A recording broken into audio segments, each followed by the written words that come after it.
5 लाख 10 लाख ऐसे डायरेक्ट आपने direct cost पे लगा दिया, और इनडायरेक्ट कॉस्ट पे आपको ट्रेस ही नहीं कर पा रहे। इनडायरेक्ट कॉस्ट को तो आप ट्रेस ही नहीं कर पा रहे क्योंकि वो ट्रेसेबल है ही नहीं, कोई तरीका ही नहीं है कि उसको हम किसी तरीके से ट्रेस करें। एडवर्टाइजिंग बेटा आपकी डायरेक्ट कॉस्ट है क्योंकि आपको पता है कि आप खर्चा कितना कर रहे हो। एडवर्टाइजिंग का एक ऑब्जेक्टिव, और आपको पता है कि आप एडवर्टाइजिंग में कितना खर्चा कर रहे हो।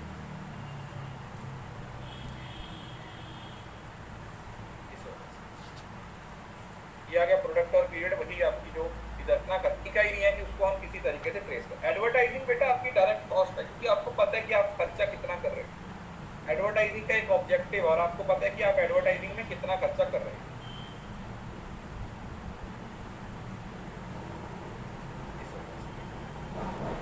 ये आ गया प्रोडक्ट और पीरियड, वही आपकी जो इधर थी ऑब्जेक्टिव आउट ऑफ कॉस्ट है, और मतलब एक्सप्लिसिट और इम्प्लिसिट।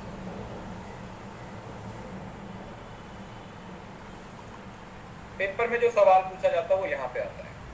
यहाँ से ज्यादातर एक आध क्वेश्चन पूछा गया है, वो कौन सा पूछा गया है? मोस्टली सेम ही होता है, ये मोस्टली एक्सप्लिसिट और डायरेक्ट है वो सेम ही होता है क्योंकि वो आप ट्रेस करते हो, उसको ट्रेसेबल कॉस्ट होती है इस वजह। कॉस्ट फंक्शन, जैसे प्रोडक्शन फंक्शन में आप क्या पढ़ के आए थे? हमने प्रोडक्शन को कितने हिस्सों में डिवाइड किया था? 2 हिस्सों में डिवाइड किया था। एक वो जहां पर हम किसकी बात कर रहे थे? संक कॉस्ट भी समझ लो। संक कॉस्ट का मतलब क्या होता है? संक कॉस्ट क्या होता है? संक कॉस्ट इररिवर्सिबल कॉस्ट होती है, इररिकवरेबल कॉस्ट। मतलब एक ऐसा पैसा जो आपका ऑलरेडी डूब चुका है, अब आप उसको रिकवर नहीं कर सकते, और ये संक कॉस्ट ही फिर एक संक कॉस्ट फैलेसी भी बन जाती है। जैसे आपका ऑलरेडी किसी प्रोजेक्ट में बहुत सारा पैसा डूब गया है, लेकिन आप फिर भी उसमें और पैसा डाले जा रहे हो, और पैसा डाले जा रहे हो इस उम्मीद पे कि शायद हमें आने वाले टाइम में इससे रिटर्न मिल जाएगी, लेकिन ऐसा होता नहीं। समझ रहे हो? आपकी सहेली की शादी हो गई है, अब उसकी शादी में दहेज के पैसे भी तुम दे रहे हो, उसके हनीमून पैकेज का खर्चा भी तुम कर रहे हो। That is your sunk cost fallacy. Irrecoverable है भैया, कुछ नहीं निकलने वाला इसमें। You are not getting anything, zero, खत्म, बाय बाय टाटा हो चुका है, बैड डेबिट बन चुका है। तो इसको आप बोल देते हैं संक कॉस्ट, इररिकवरेबल कॉस्ट। इसको किसी भी तरीके से आप रिकवर ही नहीं कर सकते, यू कांट इवन रिकवर। अब कॉस्ट के फंक्शन में हमारे पास क्या आता है? जैसे कॉस्ट किस किस का फंक्शन है? पहला आउटपुट का, दूसरा साइज ऑफ प्लांट, तीसरा टाइम का, और चौथा price of factor of production. ठीक है, कॉस्टिंग कैसे डिसाइड होती है?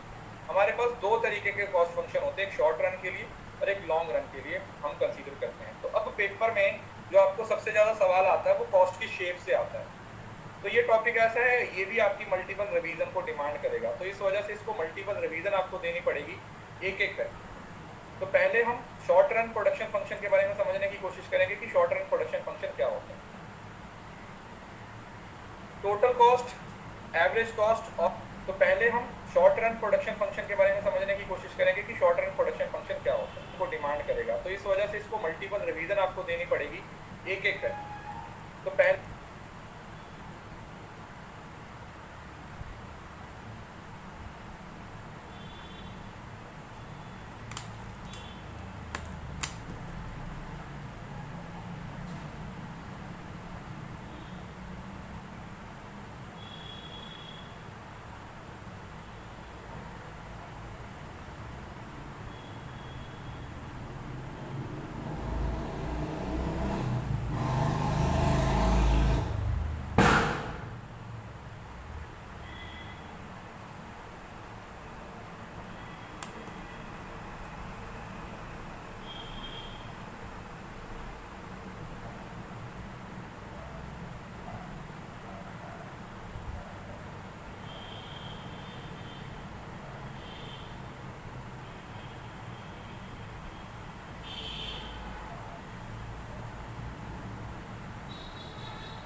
पहले हम शॉर्ट रन प्रोडक्शन फंक्शन के बारे में समझने की कोशिश करेंगे कि शॉर्ट रन प्रोडक्शन फंक्शन क्या होता है। टोटल कॉस्ट, एवरेज कॉस्ट और मार्जिनल कॉस्ट। देखो टोटल कॉस्ट किसके बराबर होती है? टोटल कॉस्ट बराबर है आपकी फिक्स्ड कॉस्ट और वेरिएबल कॉस्ट, ठीक है। शॉर्ट रन में टोटल कितनी कॉस्ट की बात कर रहे हैं? 5 तरीके की कॉस्ट की हम बात कर रहे हैं। एक है हमारी टोटल कॉस्ट। टोटल कॉस्ट में आ जाएगी फिक्स्ड कॉस्ट और वेरिएबल कॉस्ट, दूसरी आ जाएगी एवरेज कॉस्ट और तीसरी आ जाएगी marginal cost, TVM। Total cost, variable cost और मार्जिनल कॉस्ट। और जो टोटल कॉस्ट है ये आप लोगों की फिक्स्ड कॉस्ट आ जाएगी और वेरिएबल कॉस्ट आ जाएगी, ठीक है जी, सिंपल है। तो शॉर्ट रन का मतलब क्या होता है कि जहां पर where at least one input is fixed by other are variable. तो फिक्स कौन सा रहता है? जैसे प्लांट है वो आपका फिक्स रहता है, देखा होगा हमने प्रोडक्शन में पढ़ा था। आप लेबर को तो चेंज कर सकते हो शॉर्ट टर्म में, लेकिन जो प्लांट है उसका साइज है वो आप कैपिटल को चेंज नहीं कर सकते। You can't change your capital, बताया था कि आप उस केस में अपनी कैपिटल को चेंज नहीं कर सकते, या कैपिटल को आप बढ़ा नहीं सकते। आप अपनी कैपिटल को क्या नहीं कर सकते हो? इंक्रीज नहीं कर सकते, इस वजह से। सो वेरिएबल कॉस्ट है, जैसे रॉ मटेरियल हो गए, एम्प्लॉइज की वेजेस वगैरह है, आप उसको क्या कर सकते हो? आप उसको चेंज कर सकते हो। इस वजह से शॉर्ट रन को ये बोला जाता है कि इसके अंदर आप ज़्यादा कुछ कर नहीं सकते हो, क्योंकि आप अपने प्लांट का साइज या अपने प्लांट की कैपेसिटी को भी शॉर्ट रन में इंक्रीज नहीं कर सकते। You can't increase. किसी को इस बात में कोई दिक्कत?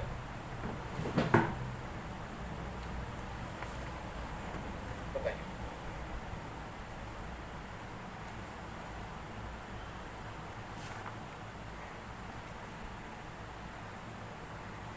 किसी को इस बात में कोई दिक्कत? नहीं सर, कोई दिक्कत नहीं है, समझ आ गया। चलो बहुत, अब एक एक करके समझना, इसकी शेप्स को समझना।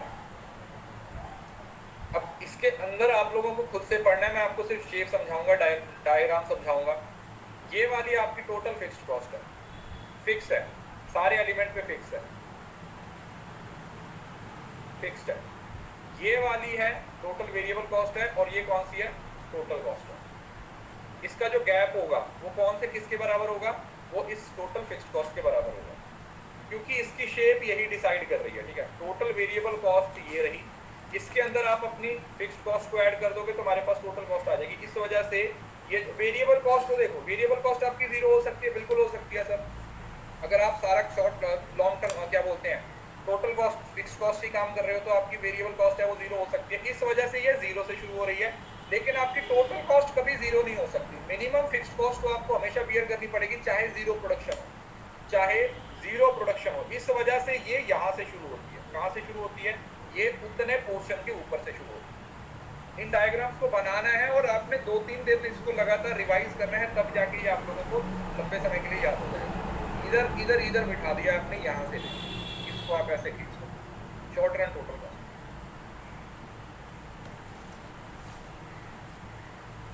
समझ आ गया? तो टोटल फिक्स्ड कॉस्ट आपका यहाँ पे आ जाएगा, ये वाला टोटल वेरिएबल कॉस्ट और ये टोटल कॉस्ट, और ये जो गैप है वो सभी किसके, ये वाला गैप किसके बराबर है? ये वाला इस गैप के बराबर, ठीक है। टोटल वेरिएबल कॉस्ट के ऊपर टोटल, ये देखो टोटल कॉस्ट है ना, 3 कॉस्ट होगी ना, क्या बताया था? TVM नहीं, ये वाला TVF, ये TVF का टोटल कॉस्ट ये बन गया, दोनों का ऐड हो गए। वेरिएबल कॉस्ट ये जा रही है और फिक्स्ड कॉस्ट ये जा रही है। टोटल कॉस्ट किसके बराबर होता है भाई? फिक्स्ड कॉस्ट और वेरिएबल कॉस्ट के बराबर तो होता है, और किसके बराबर होता है? SRTC, मतलब short run total cost, short run total cost. तो इसमें क्या है? टोटल फिक्स्ड कॉस्ट है, do not change with the change in output. Output को चेंज करो, इस पर कोई फर्क ही नहीं पड़ेगा, हमेशा उतनी रहेगी जितनी पहले थी। चाहे आउटपुट 0 कर दो, अगर 20 है तो 20 ही रहेगी। और इस वजह से इसको हॉरिजॉन्टल एक एक्सिस, हॉरिजॉन्टल लाइन लगा दी जाती है, एक्स एक्सिस पे एक हॉरिजॉन्टल लाइन लगा दी जाती है। टोटल वेरिएबल कॉस्ट है, ये डायरेक्टली प्रोपोर्शनल होती है फर्म की प्रोडक्शन को, जितनी प्रोडक्शन होगी उतनी ये होगी। This implies that inverted S shape होती है इसकी, याद रखिए, इन्वर्टेड एस शेप में होती है, क्योंकि लॉ वेरिएबल प्रोपोर्शन इस्तेमाल होता है। कम हो रही है, फिर मिनिमम हो रही है, फिर बढ़ रही है, ठीक है।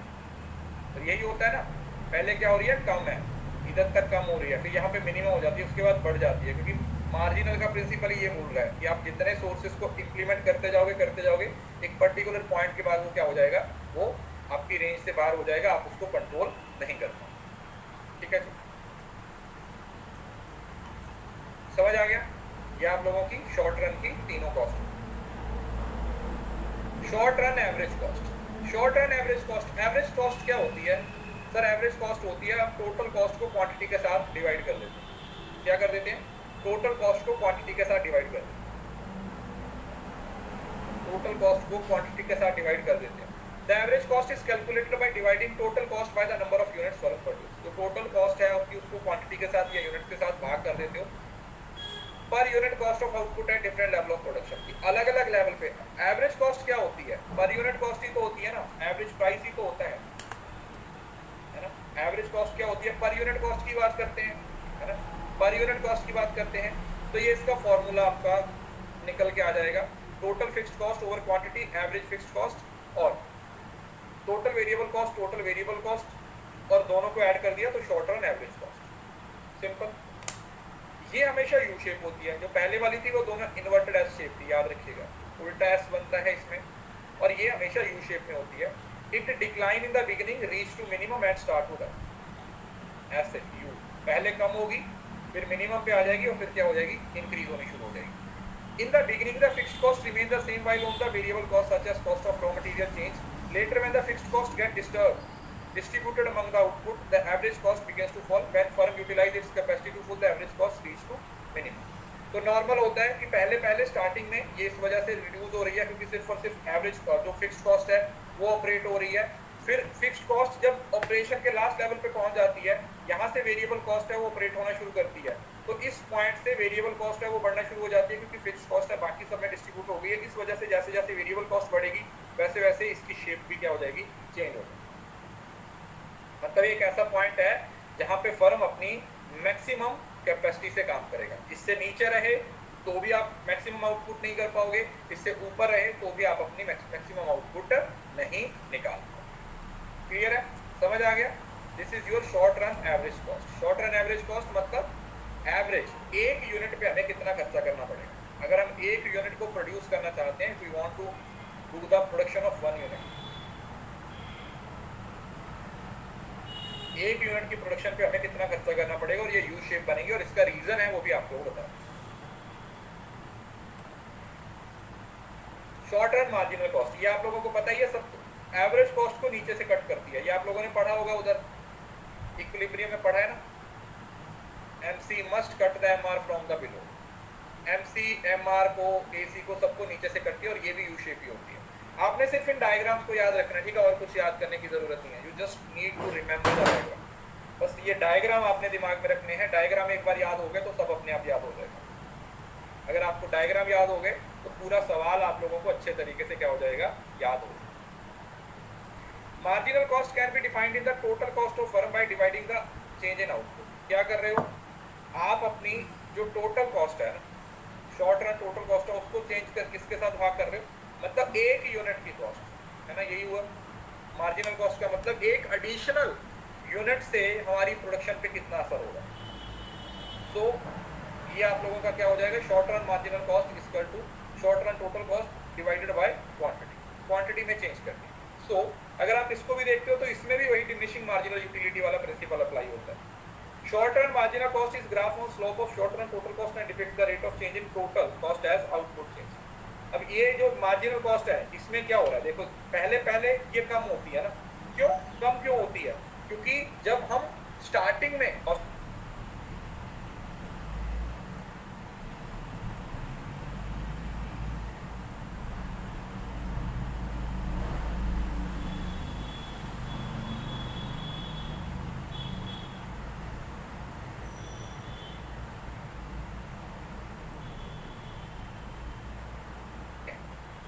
रूल अप्लाई करते हैं, अगर आप लोगों को याद हो डिमिनिशिंग मार्जिनल यूटिलिटी वाला, तो स्टार्टिंग में हमें फायदा होता है। समझ रहे हो ना? स्टार्टिंग में क्या होता है, फायदा होता है। फिर एक पॉइंट पे आके हम सैचुरेशन पॉइंट पे आ जाते हैं, फिर उसके बाद हमें नुकसान होना शुरू हो जाता है। तो ये वही चीज है, यहाँ तक हम फायदे में रहे, इस पॉइंट पे आके हमें पता है कि हम एक इक्विलिब्रियम पॉइंट पे आ चुके हैं। उसके बाद अगर हम और अपनी मार्जिनल कॉस्ट यूनिट्स को प्रोड्यूस करते रहेंगे तो जो हमारी मार्जिनल कॉस्ट है वो क्या हो जाएगी, वो भी बढ़नी शुरू हो जाएगी। मार्जिनल कॉस्ट भी क्या होती जाएगी, और इंक्रीज होनी शुरू हो जाएगी। ठीक है। Determine whether additional units need to be produced or not. If a firm could sell the additional units at a price greater than the cost incurred, the firm may decide to produce the additional units. अगर जितनी देर आप लोगों की average cost है वो ज़्यादा रहती है मार्जिनल कॉस्ट से, तब तक आप क्या करते हो, आप अपने प्रोडक्ट को सेल करते हो। लेकिन जैसे ही आपकी मार्जिनल कॉस्ट आपकी एवरेज कॉस्ट से बढ़ जाती है, मतलब एवरेज कॉस्ट से पर यूनिट से मार्जिनल बढ़ गई, तो आप उसको क्या कर दोगे, लॉस में। तो यहाँ पर आप क्या हो जाओगे, रुक जाओगे, आप या इस पॉइंट तक अपनी प्रॉफिट में ही रहोगे या इक्विलिब्रियम पॉइंट पे। लेकिन ये मार्जिनल कॉस्ट बढ़ गई, एवरेज कॉस्ट कम है, मार्जिनल कॉस्ट बढ़ गई, तो इसको कवर कैसे करोगे, ये वाला पोर्शन कैसे कवर होगा, ये तो लॉस का पोर्शन हो गया ना, है ना। एक यूनिट के लिए आपकी कॉस्ट इतनी होनी चाहिए, लेकिन हो कितनी रही है, इतनी हो रही है। तो इस केस में आप तब तक प्रोडक्शन करते रहोगे, तब तक आप अपनी उस वैल्यू को, उस नंबर को इंक्रीज करते रहोगे, जब तक हम इस वाले पॉइंट पे नहीं पहुंचे।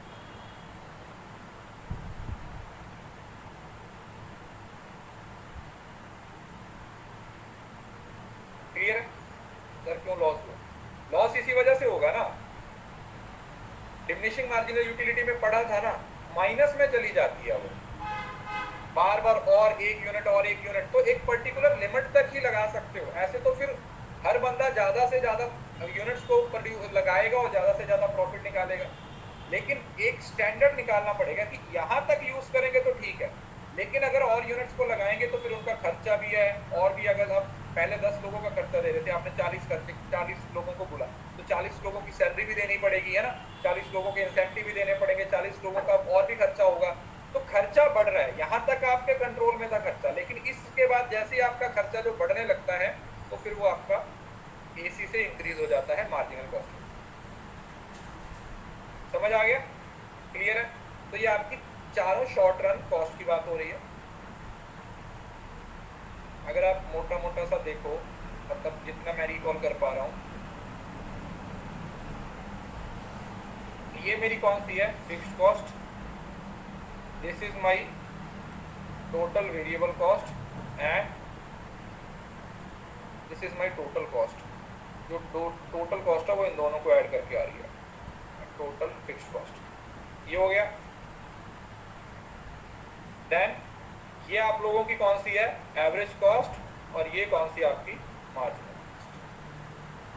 अगर आप लोगों को याद हो, मैंने आपको एक रिलेशन बताया था कि जहां पर भी ए और एम के बीच में रिलेशन आया, वो कौन सा रिलेशन होगा, वो जेलसी वाला रिलेशन होगा। याद है?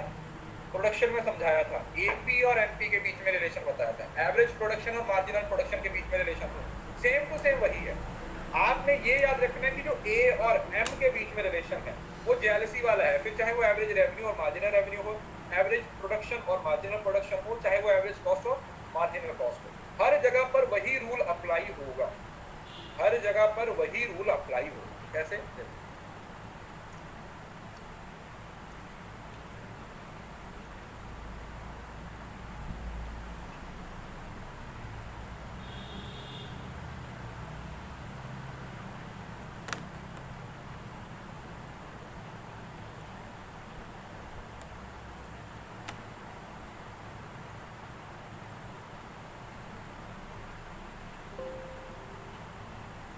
अगर आप इस डायग्राम को ध्यान से देखते हो ना, तो यहाँ पर आपको कुछ इस तरीके के रिलेशन देखने को मिलेंगे। इसको लिख लेना अपनी कॉपी पे। वैसे अगर आपने प्रोडक्शन देखा है तो उसमें तो मैंने समझाया हुआ है आपको ये कि ये किस तरीके से काम करता है।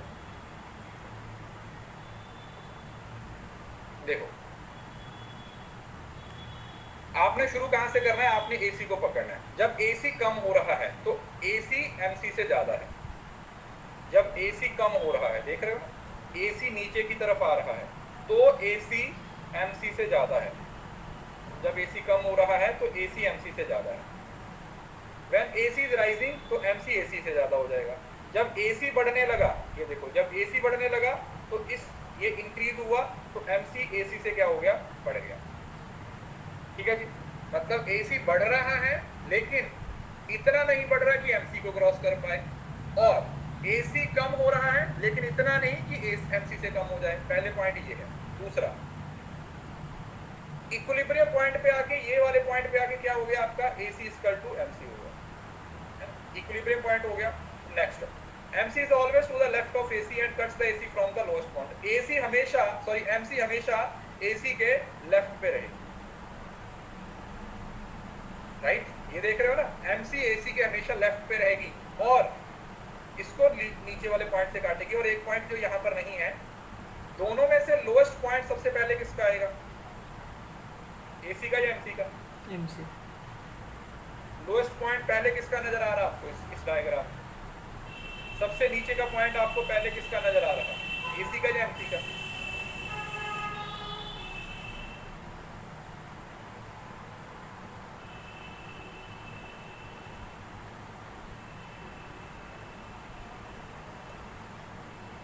अरे मैंने ये नहीं बोला कि MC AC को लोएस्ट पॉइंट से कट कर रही है, मैंने ये बोला कि दोनों कॉस्ट में सबसे लोएस्ट पॉइंट पहले किसका एग्जिस्ट कर रहा है।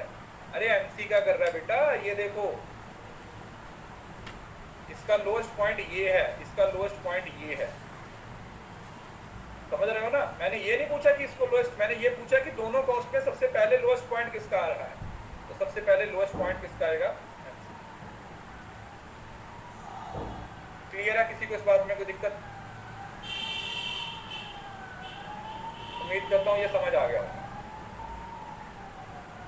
ठीक है, क्लियर है, हो गया समझ। तो ये डायग्राम आपके शॉर्ट रन के हैं, 2 से 3 ही डायग्राम है, बड़े आराम से बड़ी आसानी से क्या कर सकते हो आप, याद कर सकते हो। शॉर्ट रन में इतना ही, अगर समझ आ गया तो एक बार थम्स अप देके बताइए।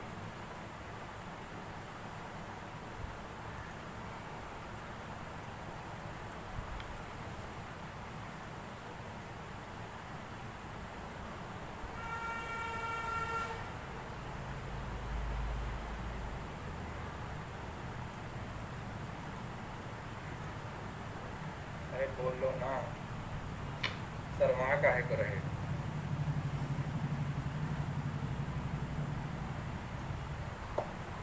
AC यू शेप में होता है ना ये, MC हमेशा इसके लेफ्ट पे रहेगा और MC का लोएस्ट पॉइंट इससे पहले आ जाएगा। जी अब से रोज शाम को 7 बजे क्लास होगी, मुझे लगता है ये सही टाइम है यार, अपना खाना खा के बैठो आराम से।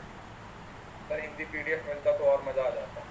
अरे भाई मिलता है हिंदी PDF यार, तुम लोगों को हिंदी PDF ही नहीं मिलता यार, मैं राम हूं। आज भी मैंने रिसर्च की सारी हिंदी की PDF डाल दी, इको की भी दे दूंगा आज।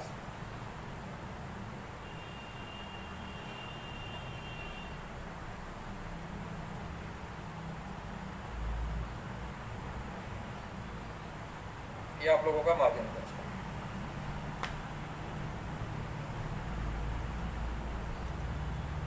ये देखो, अब ये सब की कैलकुलेशन है, ठीक है, अगर आप इसको एक बार देखना चाहते हो तो देख सकते हो। इधर आप लोगों की सारी कॉस्ट का क्या है, एक एनालिसिस चार्ट दिया हुआ है, total fixed cost, total variable cost, total cost, इनको ऐड करके आ जाएगा एवरेज कॉस्ट और मार्जिनल कॉस्ट। अब इनको हमने एक साथ पढ़ लिया इकट्ठा, अब आप अपने एंड से अगर आप इसको पढ़ना चाहते हो तो आप इसको पढ़ सकते हो। अब इसमें जो एवरेज कॉस्ट है, ये आपको पता है इसका नेचर, एवरेज कॉस्ट क्या होती है हमेशा, रेक्टेंगुलर हाइपरबोला है ना, कि हर पॉइंट पे क्या होती है, इक्वल होती है, यूनिटी होती है, बोलते हैं यूनिटरी, यूनिटरी, हर पॉइंट पे क्या होती है, यूनिटरी होती है, इक्वल होती है, इस वजह से। तो ये सेम टू सेम पहले वाला ही है, इसमें कुछ नया नहीं है। अब आता है long run cost of production, ठीक है, एक बार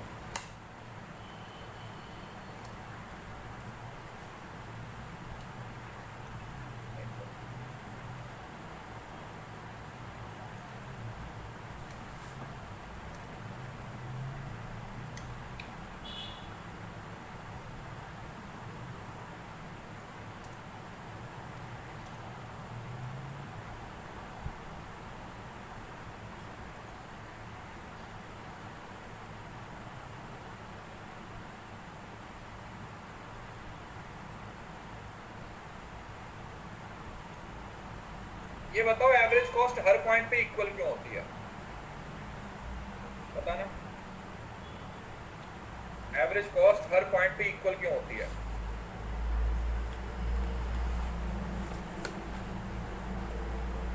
कोई बताएगा? मैंने बोला कि हर पॉइंट पे इक्वल होती है, क्यों होती है? because we divide What is the reason behind it? that by 20. Yes, क्योंकि ये पर यूनिट कॉस्ट है भाई, हर यूनिट की सेम तो कॉस्ट है, तो हर लेवल पे वो सेम ही तो होगी, क्योंकि वो निकालनी कैसे है, वो आपकी टोटल कॉस्ट को क्वांटिटी से डिवाइड करके आएगी, टोटल कॉस्ट को क्वांटिटी से डिवाइड करने के बाद आएगी।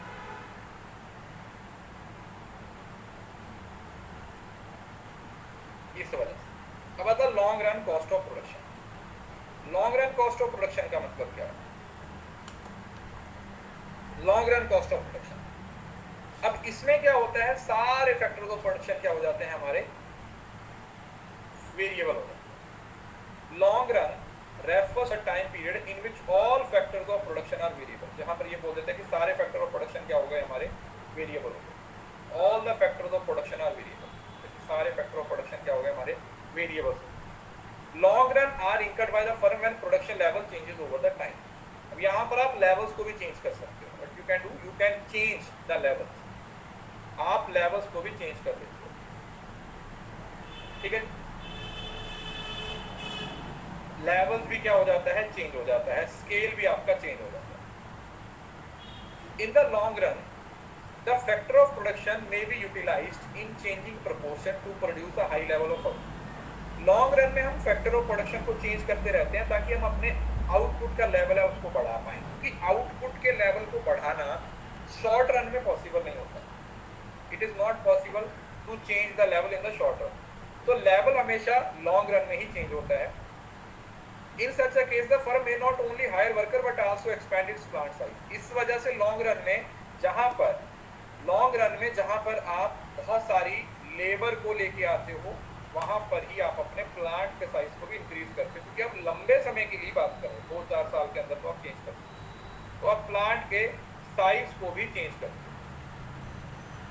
इसको you even change the size of the plant, आप प्लांट के साइज को भी क्या कर देते हो, चेंज कर देते हो, ठीक है। फॉर एग्जाम्पल डाउन साइजिंग और एक्सपेंडिंग द ऑर्गेनाइजेशन, एंट्रिंग और leaving a market involve long run cost. अब आप एक नई मार्केट में एंटर करना चाहते हो, if you want to enter into a new market, आप एक न्यू मार्केट में एंटर करना चाहते हो, तो ऐसे ही तो एंटर नहीं हो जाओगे भाई, उसके लिए क्या करना पड़ेगा, उसके लिए आप लोगों को बहुत सारा खर्चा करना पड़ेगा, बहुत सारा पैसा लगाना पड़ेगा, you have to spend a lot of money, आपको उसके लिए क्या करना पड़ेगा, काफी सारा खर्चा करना पड़ेगा, काफी सारा पैसा लगाना पड़ेगा। Then, to understand the long run cost, it can be assumed that long run cost component of short run cost। तो ये बनती किससे है, सारी short run cost को मिला दिया जाता है। ये देखो, ये आपकी short run average cost थी, ये short run average cost थी, और ये short run, और इनके सबसे lowest point को टच करती हुई ये जो कर्व बनाई जाती है अवेलेबल प्लांट साइज, जिसको आप एनवेलप कर्व भी बोल देते हो। क्या बोल देते हैं इसको, आप एनवेलप कर्व भी बोल देते हो। ये जो तसले पे तसला है ना, और नीचे सबसे बड़ा तसला, इसको आप एनवेलप कर्व भी बोल देते हो, और आप इसको प्लानिंग कर्व भी बोल देते हो।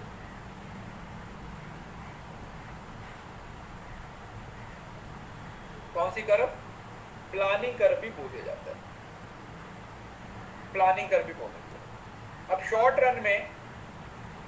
रन में हमने कितनी कॉस्ट पढ़ी, हमने मोस्टली 5 तरीके की कॉस्ट पढ़ी। पहले हमने टोटल कॉस्ट पढ़ी, टोटल के अंदर हमने फिक्स्ड और वेरिएबल को पढ़ा, फिर हमने एवरेज कॉस्ट पढ़ी, और फिर हमने मार्जिनल कॉस्ट पढ़ी, और फिर हमने एवरेज और मार्जिनल का रिलेशन पढ़ा। अब लॉन्ग रन में इतना कुछ नहीं है, लॉन्ग रन इससे थोड़ा सा आसान, क्योंकि इसमें आप लोग इसकी बात करते हो, सारी एवरेज कॉस्ट है, जो शॉर्ट रन एवरेज कॉस्ट ये है, ये शॉर्ट रन एवरेज कॉस्ट है ये वाली, और इन सभी के नीचे से आपकी लॉन्ग रन एवरेज कॉस्ट है, जो 3 अवेलेबल प्लांट साइज के अकॉर्डिंग आप लोगों को ऑपरेट की जाए। लॉन्ग रन टोटल कॉस्ट, अब long run total cost same to same वैसे ही ऑपरेट होती है जैसे आप लोगों की स्टार्टिंग में। लॉन्ग रन टोटल कॉस्ट, अगर आप इधर आते हो, ठीक या नहीं, अब बोलोगे कि सर ये अब 0 से क्यों शुरू हो रही है, यहां पर तो 0 से शुरू हो रही थी,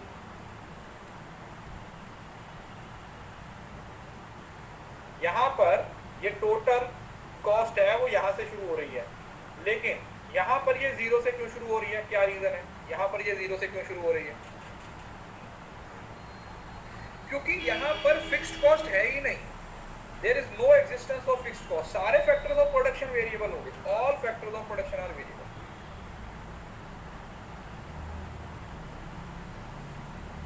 all factors of production are variable.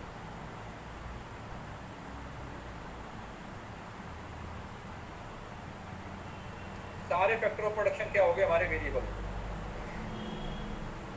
अगर प्रोडक्शन नहीं है तो zero. So long run total cost is equals to total cost incurred by organization for the production of given level of output and all the factor of production are variable. समझ रहे हो, shape दोनों की same थी, बस फर्क क्या था, अगर आप शॉर्ट रन की बात करते हो तो ये यहाँ से आ रही थी, लॉन्ग रन में ये यहाँ से आ रही है, ये यहाँ से इस वजह से आ रही थी क्योंकि ये वाली आपकी फिक्स्ड कॉस्ट थी, यहाँ पर फिक्स्ड कॉस्ट है ही नहीं, सारी वेरिएबल कॉस्ट है, इस वजह से ये जीरो से शुरू हो रही है. याद रहेगा, लॉजिक याद रहेगा बेटा, लॉजिक याद रहेगा कि लॉजिक क्या है ही नहीं, आ रही है नहीं से शुरू हो रही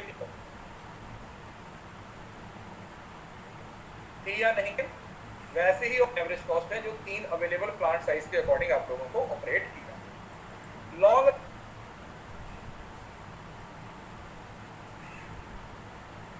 यहां पर बोलोगे क्या, 3 की बात करते हो, ऑपरेट टोटल तो शुरू जीरो से शुरू हो रही, लेकिन यहां पे no existence of fixed cost, सारे फैक्टर्स ऑफ प्रोडक्शन वेरिएबल हो गए, all factors of production are variable,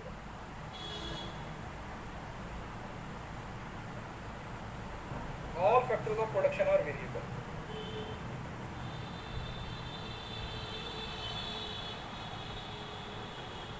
सारे फैक्टर ऑफ प्रोडक्शन क्या हो गए हमारे वेरिएबल हो गए, अगर प्रोडक्शन नहीं है तो जीरो.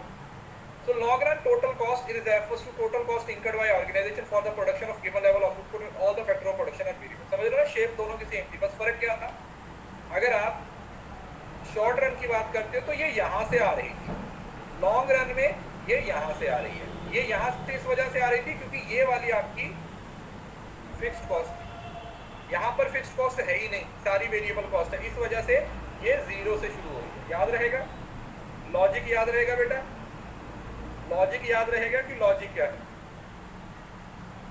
यस सर, समझ आ जाएगा, बहुत ऐसे तो इंटेलिजेंट हो, ऐसे तो तुम इंटेलिजेंट हो, इसमें क्वेश्चन, क्योंकि सारे फैक्टर ऑफ प्रोडक्शन क्या हो गए हमारे वेरिएबल हो गए, और सारे फैक्टर ऑफ प्रोडक्शन अगर वेरिएबल हो गए हैं तो उसका असर किस पे पड़ेगा, आपकी जो शेप है ये चेंज हो गई.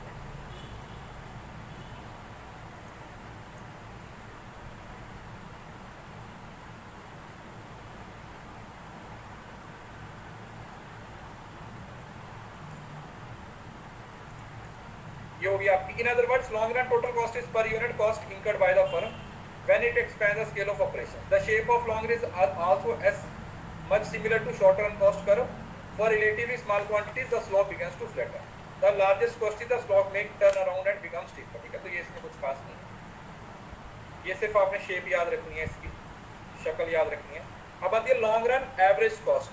अब ये कौन सी है, ये सबसे ज्यादा पेपर में पूछी जाती है. उधर एवरेज कॉस्ट कहाँ थी, ये वाली एवरेज कॉस्ट यू शेप बनती थी, यस और नो. तो अब शॉर्ट रन की जितनी भी कॉस्ट है उन सभी को कंबाइन करते हुए लॉन्ग रन एवरेज कॉस्ट आ गई, उन सभी को कंबाइन करते हुए ये आपकी शॉर्ट रन एवरेज कॉस्ट है, प्लांट साइज इस वाले प्लांट साइज पे, इस वाले प्लांट साइज पे, तो अलग अलग प्लांट साइज को क्या कर दिया हमने, कंबाइन कर दिया, तो हमारे पास long run average cost curve क्या बन गया, long run average cost curve बन गया.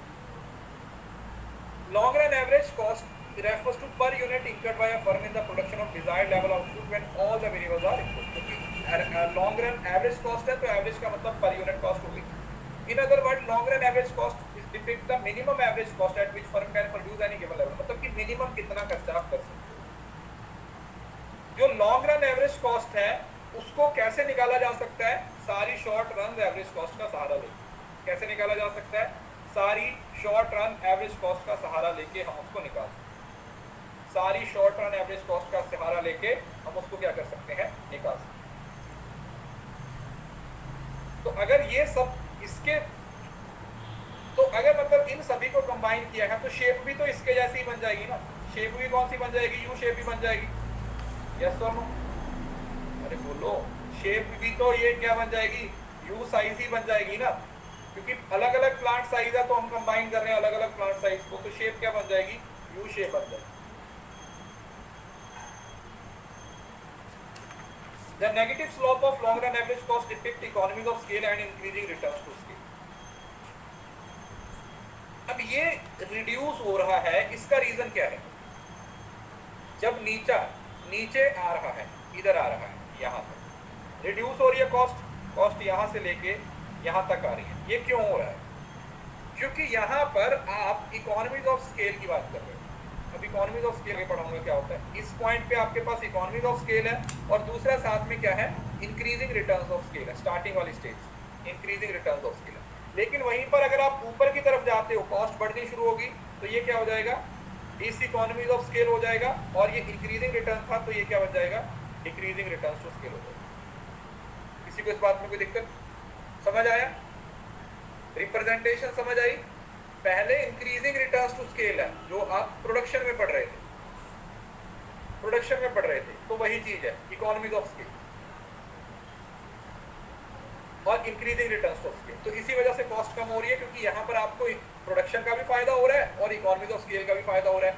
लेकिन एक पर्टिकुलर पॉइंट तक ही वो आपको फायदा मिलेगा, उसके बाद वो फायदा आपका खत्म हो जाएगा। तो उस पॉइंट पे जाके आपकी जो डिमिनिशिंग डिक्रीज वैल्यूज है वो डिक्रीज होनी शुरू हो जाती है, मतलब जो डिमिनिशिंग रिटर्न्स टू स्केल हो जाता है, तो फिर आपकी जो कॉस्ट है वो भी क्या हो जाती है, बढ़नी शुरू हो जाती है। तो इकोनॉमीज की वजह से की जगह क्या बन जाता है, डिसइकोनॉमीज बन जाता है, रुक हो जाता है।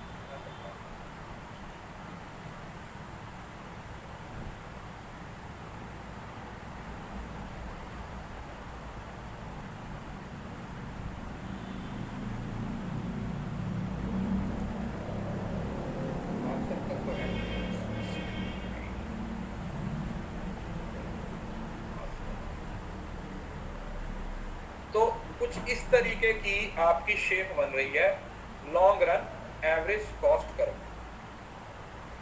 ठीक है, लॉन्ग रन एवरेज कॉस्ट। तो ये एक ऐसा पॉइंट है जो मिनिमम पॉइंट है, ये एक ऐसा पॉइंट है जो मिनिमम पॉइंट है, ठीक है, मिनिमम पॉइंट है। अगर मैं इधर कॉस्ट की बात करता हूं और इधर क्वांटिटी की बात करता हूं, तो पहले अगर आप देखोगे तो यहां से ये कॉस्ट रिड्यूस हो रही है, यस, कॉस्ट रिड्यूस हो रही है इस पर्टिकुलर पॉइंट पर। किसी को इस बात में कोई दिक्कत? कॉस्ट रिड्यूस हो रही है। ये क्यों हो रही है? इसके दो रीजन है। इसके कौन कौन से? पहला रीजन क्या है, इंक्रीजिंग रिटर्न्स टू स्केल,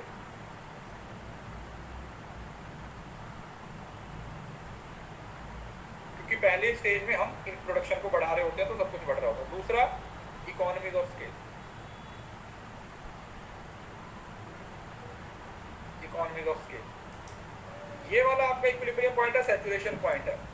और उसके बाद अगर आप देखोगे, अगर मैं ये इसी को यहाँ पर कंसीडर करता हूँ, ये वाला एक पॉइंट है मिनिमम, तो अब कॉस्ट क्या हो गई, बढ़नी शुरू हो गई। क्या होगी, कॉस्ट ने इंक्रीज होना शुरू हो गया। तो ये क्यों हो रहा है? अब इसके भी दो रीजन है, इसके ऑपोजिट हो जाएगा। यहाँ पर इंक्रीजिंग रिटर्न्स टू स्केल था, यहाँ पर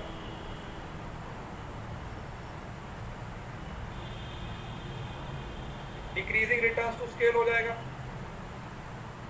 और दूसरा क्या हो जाएगा, इकोनॉमीज ऑफ स्केल की बजाय इस इकोनॉमीज ऑफ स्केल हो जाएगा। बोलो समझ आ गया? इकोनॉमीज ऑफ स्केल की बजाय क्या हो जाएगा भैया, डिसइकोनॉमीज ऑफ स्केल हो जाएगा। यहाँ पर वैल्यूज है वो डिसइकोनॉमीज है, मतलब क्योंकि इकोनॉमीज भी एक पर्टिकुलर पॉइंट तक ही होती है ना, उसके बाद तो वो डिसइकोनॉमीज बन जाती है।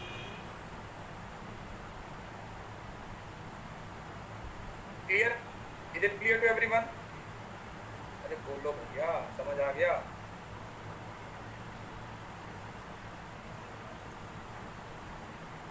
भाई और बहनों,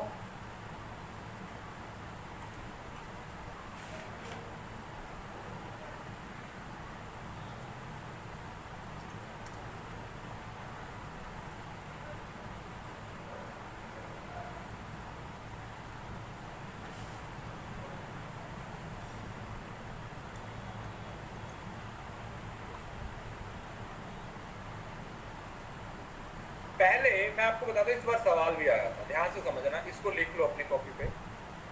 बहुत समय तक इकोनॉमीज में एक ही ट्रेडिशन चल रही थी कि ये यू शेप में होती है तो ये होती है, लेकिन रीसेंट जो डेवलपमेंट हुई है उसके अंदर ये बात साबित हो गई है कि असल में ये यू शेप नहीं है, ये क्या है, ये एल शेप होती है। और ये बहुत रीसेंट डेवलपमेंट है, ठीक है, याद रखिए। इस बार सवाल आया था, 2 नंबर का सीधा सवाल आया था कि ये यू शेप रीसेंट डेवलपमेंट है कि ये लॉन्ग रन में एल शेप ले लेती है।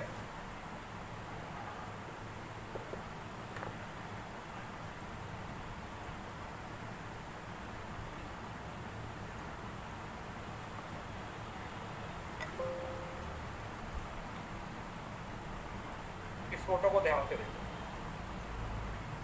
इस मॉडर्न कंसेप्ट में इस चीज को साबित किया जा चुका है। Modern economics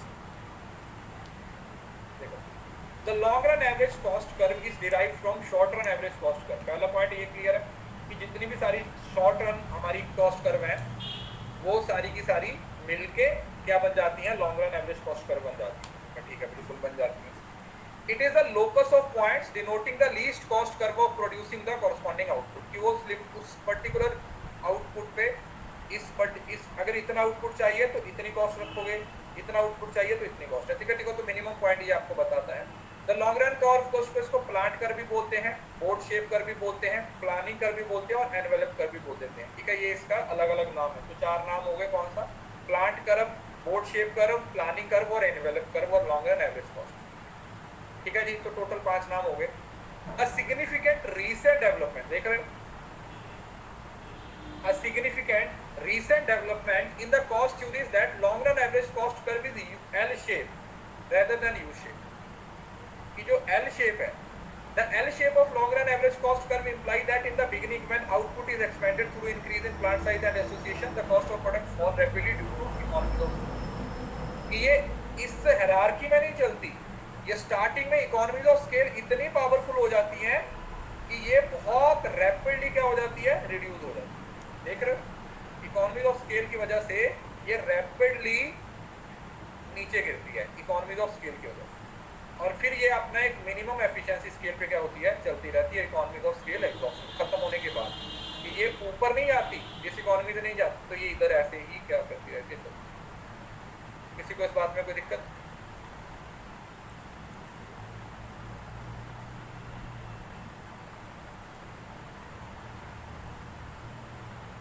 this is the modern concept. हाँ, मतलब एग्जॉस्ट होने के बाद अगर डिस इकोनॉमी से भी है ना तो भी ये ऊपर नहीं बढ़ेगी। अब समझ रहे ना, ऐसे नहीं जाएगी। मॉडर्न बोल रहे हैं कि एग्जॉस्ट हो चुकी है इकोनॉमीज ऑफ स्केल तो भी ये इस तरीके से मतलब फिक्स नहीं होगी, लेकिन बढ़ेगी नहीं, एक पर्टिकुलर पॉइंट पे आके रुक जाएगी। एक पर्टिकुलर पॉइंट पे आके क्या हो जाएगी, रुक जाएगी। हाँ, मतलब मिनिमम लेवल ऑफ प्रोडक्शन आपका ये रह जाएगा। हाँ, मतलब एक तरीके से कॉस्ट बढ़ जाएगी। मतलब इतना ड्रास्टिकल नीचे गिर गया है कि अगर वो अब खत्म भी हो गई है तो भी ये इस तरीके से पैरेलल ही बढ़ना शुरू कर देगी। ये पैरेलल ही बढ़ना शुरू कर देगी। क्लियर है? तो ये मॉडर्न कंसेप्ट है, इस बार भी आपके पेपर में पूछा गया था, तो ये आप लोगों को पता होना चाहिए। इसके बाद इसके अंदर कुछ नहीं रह जाता। शेप है, टेंजेंट कर्व होती है। पहला तो क्या है, टेंजेंट कर्व क्या होती है? टेंजेंट कर्व का मतलब कि ये सारी शॉर्ट रन कॉस्ट कर्व को मिनिमम पॉइंट पे क्या करती है, कट करती है। इसको प्लानिंग कर्व भी बोलते हैं, क्योंकि हर लेवल पे प्लानिंग करके आपको बताती है कि इस आउटपुट के लिए इतना पैसा, इतना प्राइस रखोगे, इस प्राइस इसके लिए इतना। दूसरा एनवेलप कर्व बोलते हैं, क्योंकि सारी कॉस्ट का ये कॉम्बिनेशन होती है, मिनिमम कॉस्ट कॉम्बिनेशन प्रोवाइड करती है। Flatter U shape, downward after a certain point, in the long run the decline then constant and then rise. तो ये ओल्डर कंसेप्ट हो गया। ठीक है, ये कौन सा कंसेप्ट है, ओल्डर कंसेप्ट है। इधर इन लिख लो, मॉडर्न कंसेप्ट के हिसाब से इसकी शेप क्या होती है, L shape.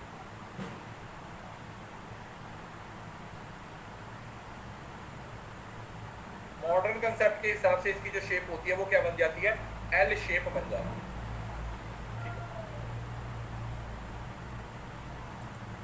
Long run run marginal cost है, ठीक है, इसको आपको ज़्यादा डिटेल में जाने की ज़रूरत नहीं है, वही आपकी मार्जिनल कॉस्ट का मतलब एडिशनल कॉस्ट है, एक है ये सेम टू सेम आपकी जो शॉर्ट रन मार्जिनल कॉस्ट है उसके बराबर होती है। तो ये उसी तरीके के कॉम्बिनेशन तीन सेम वो देख रहे हो ना, ये आपका आ गया ये वाला, एक ये आपकी लॉन्ग रन एवरेज कॉस्ट है और उसी में ये एक पॉइंट है वो सबका मतलब एवरेज कॉस्ट है, तो उसको नीचे से क्या कर रही है, मार्जिनल कॉस्ट कट कर रही है। और ये हमने पहले भी पढ़ा है, रिलेशन आप लोगों ने याद रखना है, लॉन्ग रन एवरेज कॉस्ट और लॉन्ग रन मार्जिनल। ये भी किससे निकलेगी, इसको भी डिराइव किया जाता है किससे, ये भी आप लोगों की एवरेज कॉस्ट से निकलेगी, क्योंकि उस एवरेज कॉस्ट को ही तो मार्जिनल कॉस्ट कट कर रही है, सबकी मार्जिनल कॉस्ट कट हो रही है तो वो सबका मार्जिनल कॉस्ट बन जाएगी, समझ रहे हो ना। तो वही इक्विलिब्रियम पॉइंट है वो आप लोगों का बन जाएगा। लिखा हुआ है the shape of long run marginal cost is similar to short run marginal cost.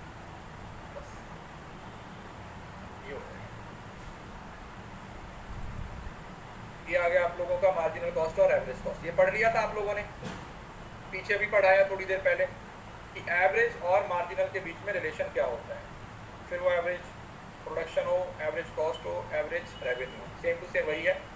बस दिमाग में ना कॉस्ट में से नंबर लेने का सबसे बेस्ट फॉर्मूला क्या होता है कि आप ये जो फोटोज है ना, इन शक्लों को याद रखो। सबसे बेस्ट तरीका क्या है, शक्लों को, फिगर्स को अपने दिमाग में बिठा के रखो। फिगर्स याद हो गई तो उससे सवाल बनाना इजी हो जाता है, सवाल बनाना क्या हो जाता है, इजी हो जाता है। किसी को इस बात में कोई तकलीफ, किसी को कुछ समझ नहीं आया हो तो पूछ लो। बस थोड़ा सा रह गया इकोनॉमी से डिसइकोनॉमी, उसमें कुछ पढ़ाने के लिए नहीं है, सिर्फ वो आप लोगों को खुद से ही पढ़ना है। उसके बाद आता है इकोनॉमीज ऑफ डिसइकोनॉमीज ऑफ स्केल।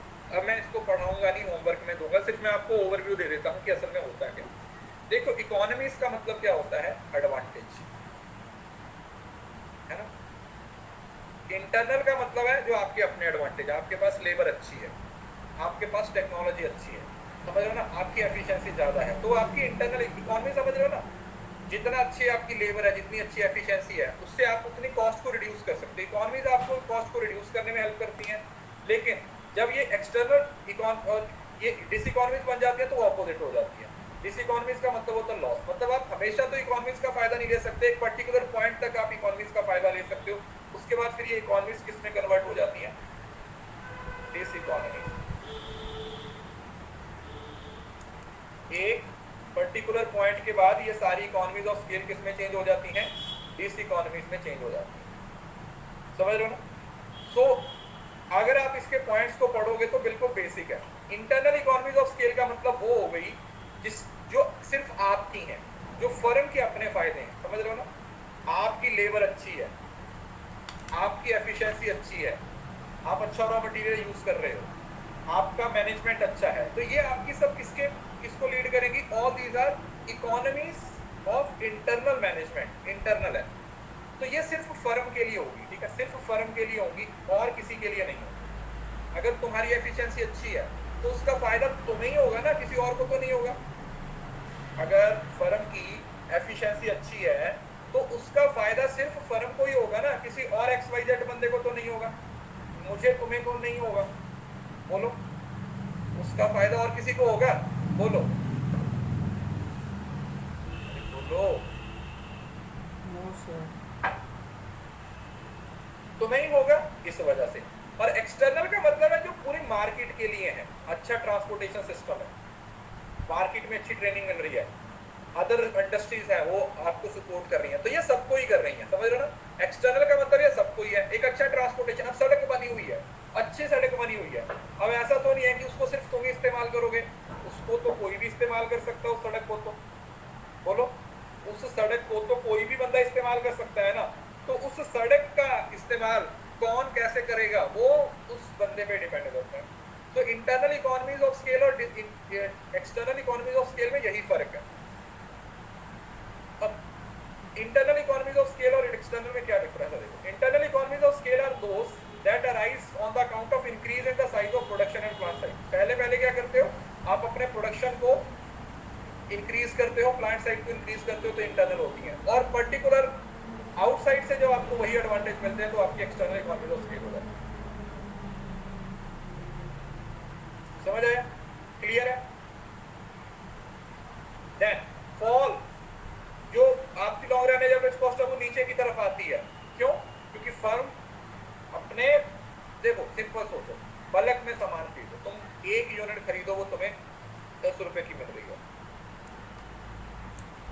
अगर 10,000 यूनिट आपने खरीदी तो उसने बोला कि हम आपको 70,000 की दे रहे, तो एक यूनिट कितने की पड़ेगी? 7 रुपए की। तो कितना फायदा होगा? 30,000 का फायदा हुआ। ये जो 30,000 का फायदा है ये किस वजह से हुआ? बोलो। This is what we call economies of scale. लेकिन इसको आप एक पर्टिकुलर पॉइंट तक ही यूज कर सकते हो, उससे ज्यादा आप इसको बढ़ा नहीं सकते। Then shifts downward due to expansion of size। फिर उसके बाद एक्सटर्नल इकोनॉमीज ऑफ स्केल में आपकी शिफ्ट होता है। मैं ये वाला आपको पॉइंट बताता हूँ। Movement along the long run average cost, shift of long run average cost करो। इंटरनल और एक्सटर्नल सेम टू सेम है। अभी मैं आपको बताता हूँ असल में ये क्या बोल रहा है। ये जो सेकंड पॉइंट है ना कि long run average cost curve, इसका क्या होता है, ध्यान से सुनो। फोटो बना रहा हूँ, ज्यादा अच्छे से समझ आएगा। ऐसे देखिए,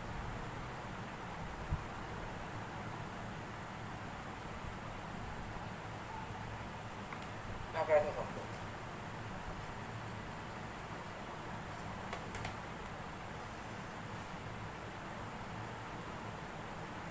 ये आप लोगों की इंटरनल है, इकोनॉमीज और डिसइकोनॉमीज दोनों है, और ये आप लोगों की एक्सटर्नल है, इकोनॉमीज और डिसइकोनॉमीज दोनों। शेप आप लोगों की long run average cost curve की इस तरीके से, long run average cost curve की शेप इस तरीके से, समझ आता है? अगर आपको प्रॉफिट हो रहा है मतलब आपकी कॉस्ट रिड्यूस हो रही है, इंटरनल में अगर कॉस्ट रिड्यूस हो रही है तो ये यहां से इधर की तरफ मूव करेगा, समझ रहे हो ना? इस पर्टिकुलर पॉइंट पे आ जाएंगे, इकोनॉमीज ऑफ स्केल के टाइम पे हम यहाँ पे आ जाएंगे। और अगर कॉस्ट बढ़ गई मतलब इंटरनल डिसइकोनॉमी शुरू हो गया तो कॉस्ट बढ़ जाएगी, तो हम इस वाले पॉइंट पे शिफ्ट हो जाएंगे। मतलब हमारी कर्व वहीं पे रहेगी, लेकिन या तो उसके लेफ्ट पे मूव करेंगे या फिर राइट पे मूव करेंगे। अगर ये कॉस्ट इंक्रीज हो गया तो इधर आ जाएंगे, अगर कॉस्ट रिड्यूस हो गया तो इधर आ जाएंगे। इधर क्लियर? तब कॉस्ट ही है ना, ये मिनिमम पॉइंट है बेटा, तो पहले कम हो रहा है फिर यही पॉइंट से बढ़ रहा है। Movement along the long run average cost curve जब इंटरनल है, लेकिन एक्सटर्नल में ऐसा नहीं होगा। ये वाली आपकी कॉस्ट है, मिनिमम कॉस्ट है, ठीक है, मैंने ये लिख देता हूँ कि ये मेरी मिनिमम कॉस्ट है। अब अगर यहाँ पर आप लोगों को एक्सटर्नल इकोनॉमीज होती हैं, इकोनॉमी से क्या होगा? फायदा होगा। फायदा होने से कॉस्ट बढ़ेगी या कम होगी? सर कम होगी। तो इसका मतलब आपकी कर्व नीचे आ जाएगी, कॉस्ट क्या हो जाएगी? रिड्यूस हो जाएगी इकोनॉमीज में। और अगर डिसइकोनॉमीज हो गई तो कॉस्ट कर्व ऊपर की तरफ मूव हो जाएगी, मतलब ऊपर की तरफ और नीचे की तरफ, समझ रहे हो ना? सेम टू सेम जो पढ़ा था इसमें डिमांड कर्व पढ़ के आए थे, डिमांड में पढ़ के आए थे, movement along the demand curve और शिफ्ट इन डिमांड कर्व। इवन के कल ही वीडियो भी मैंने आपको बना के दिया यूट्यूब पे, इलास्टिसिटी वाला, क्वांटिटी और क्वांटिटी डिमांड और क्वांटिटी डिमांडेड का फर्क आप लोगों को उसमें बताया। क्लियर है? तो ये वो वाला पॉइंट। अब ये देखो, मैनेजरियल इनएफिशिएंसी हो सकता है। देखो अब इसके अंदर समझने समझाने जैसा कुछ नहीं है, पेपर में आपको कुछ नहीं पूछा जाएगा। अगर आपकी मैनेजमेंट अच्छी है ना, अगर आपकी मैनेजमेंट अच्छी है तो ऑब्वियसली बात है आपकी मैनेजरियल एफिशिएंसी बढ़ जाएगी। अगर खराब है वही इकोनॉमीज और वही डिसइकोनॉमीज बन जाएगा, सिंपल। मतलब अगर आपकी लेबर अच्छी है तो वो आपकी इंटरनल इकोनॉमीज हो जाएगी, और भाई अगर लेबर खराब है तो वही डिसइकोनॉमीज हो जाएगी। क्या ही बता रहा हूँ, बताओ इसमें क्या ही चीज है जो आप लोगों को समझ नहीं आ रही? बताओ, एक ही चीज के बारे में तो बात हो रही है। अब एक्सटर्नल हो जाएगा जो मार्केट में काम कर रही है।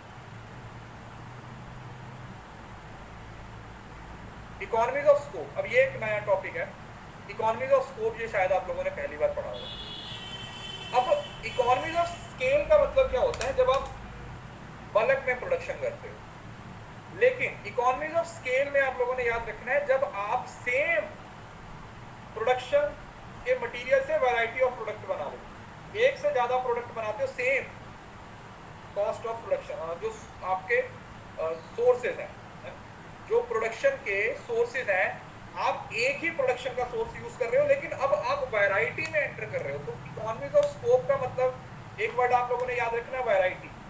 अब आप बल्क पे फोकस नहीं कर रहे हो, अब बहुत सारी चीजें बनाने पे फोकस नहीं कर रहे हो, you are not focusing on the bulk. So what you are focusing? You are on the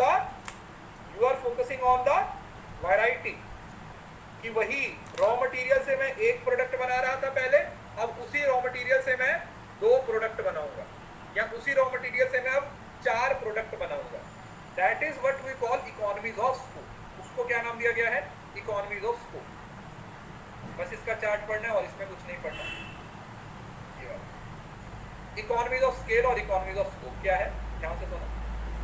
economies of scale refers to saving in the cost, और saving in the cost due to production of 2 और more product, 2 से ज्यादा product है। इसमें product को standardise कर रहे हो और इसमें डाइवर्सिफाई कर रहे हो। लार्ज अमाउंट ऑफ रिसोर्सेज, और इसमें कॉमन रिसोर्सेज। उसी रिसोर्सेज से पहले आप एक प्रोडक्ट बना रहे थे, अब उसी सोर्सेज से आप 3-4 प्रोडक्ट बना रहे हो। The average cost of producing 1 unit, average cost of producing multiple product. इसमें वॉल्यूम हो गया, इसमें वैरायटी हो गया। ये पुराना कंसेप्ट है, और ये इकोनॉमी ऑफ स्केल स्कोप है, वो क्या है हमारा थोड़ा सा रिलेटिवली न्यू कंसेप्ट है। ये क्या है हमारा रिलेटिवली न्यू कंसेप्ट है। रिलेटिवली क्या है हमारा न्यू कंसेप्ट है।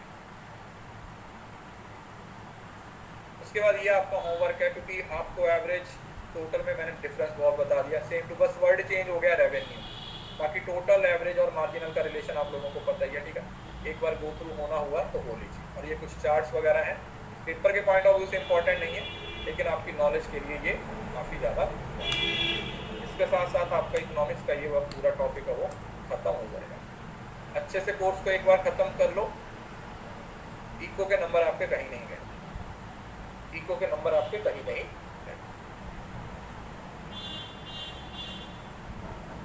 अरे बेटा एमसीक्यू यार एक दिन में एक ही क्लास ले सकता हूँ ना, पहले कोर्स खत्म करूँ या एमसीक्यू शुरू करूँ, मुझे ये बताओ। एमसीक्यू अभी थोड़ी होते हैं, वो एग्जाम से एक 1-1.5 महीना पहले शुरू होते हैं। एग्जाम से 1-8 महीना पहले शुरू होते हैं। लेकिन अगर आप फिर भी प्रैक्टिस करना चाहते हो तो आप लोगों को ना रिसेंटली मेरी प्रोफाइल में ना रिवीजन कोर्स मिलेगा कॉमर्स का। उसमें सारी यूनिट्स के ना 60 सवाल मैंने करवाए हुए हैं। उसमें जाके इको के क्वेश्चन की प्रैक्टिस करो। इतने धमाकेदार क्वेश्चन है ना, पिछली बार वाले बच्चे हिल गए थे वो क्वेश्चन सॉल्व करके। अगर आप करना चाहते हो तो आप कर सकते हो। नहीं पेपर अभी नहीं शेयर किया।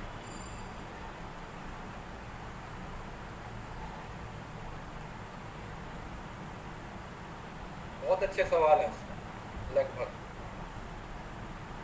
एक्सप्लिसिट जो आपकी एक्सटर्नल कॉस्ट है, बाहर जो आपकी जेब से पैसा निकल रहा है, जिसकी आप एंट्रीज डाल रहे हो कि इतना मैंने लेबर को वेजेस दे दिया, इतने का रॉ मटेरियल ले लिया, इतने की मशीन खरीद ली, that is your explicit cost. That is your explicit cost, जिसको आप रिकॉर्ड कर रहे हो।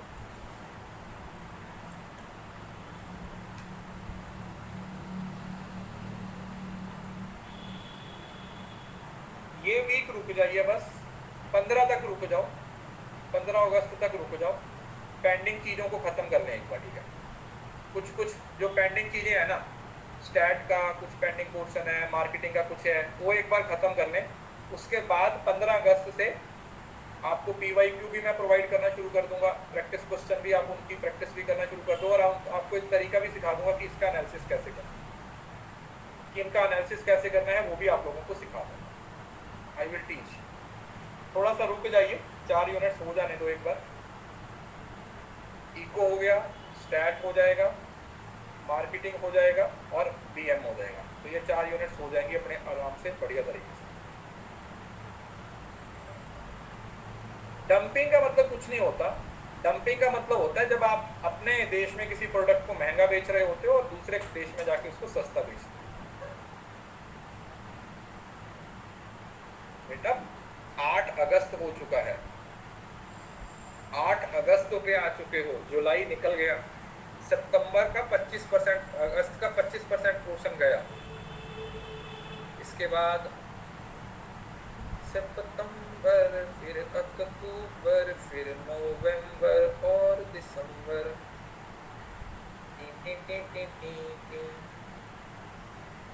BM स्टार्ट हो चुका है, आज BM की पहली क्लास ली मैंने। ऐसे होता है टाइम, समझ रहे हो? सहेली के साथ जाते हो ना जब